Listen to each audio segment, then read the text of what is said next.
နှစ်သက်ဆုတောင်းကျွန်ုပ်သည်မိသူတူတယောက်ပေါ်၌မေတ္တာအတူရောက်များပေးပြီးလိန်ညာလှည့်ပြားခဲ့ခြင်းမရှိပါမိသူတူတယောက်ဤအပေါ်၌လည်းထောင်လွှားမောက်မာစွာဖြင့်ချိုးနှင်ရင်ဒီစကားမပြောခဲ့ဘူးပါမိသူတူတယောက်ဤမေတ္တာစေနာအပေါ်၌လည်းအထင်သေးစွာဖြင့်စောကားပြောဆိုခဲ့ဘူးခြင်းမရှိပါ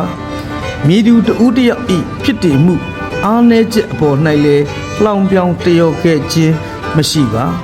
မိသူတူတယောက်ဤဘဝကိုလည်း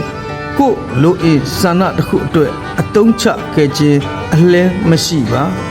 ဤမှန်ကန်သောတစ္ဆာစကားကြောင့်ဖောက်ပြခဲ့မိတဲ့တစ္ဆာတွေလူပေးမှားခဲ့တဲ့မေတ္တာတွေ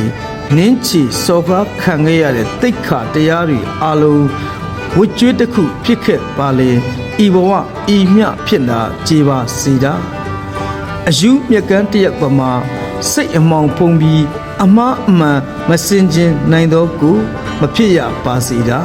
စိတ်ဤချုပ်နှောင်ခြင်းနှောင်ဖွဲ့မှအမြန်ဆုံးလွတ်မြောက်ကပူလောင်မှုတွေငြိမ်အေးပြီးအေးချမ်းသောစိတ်အေးချမ်းတဲ့ဘဝနေထိုင်မှုပုံစံဖြင့်ရှင်သန်ရပ်တည်နိုင်သောသူဖြစ်ရပါစေတာကျွန်ုပ်ကိုချစ်ခင်စုံမဲ့ရှိကြသူများနှင့်မလိုမုန်းတာရှိကြသူများသည်လည်းကျွန်ုပ်နှင့်ထပ်တူထပ်မြအေးချမ်းကြပါစေတာ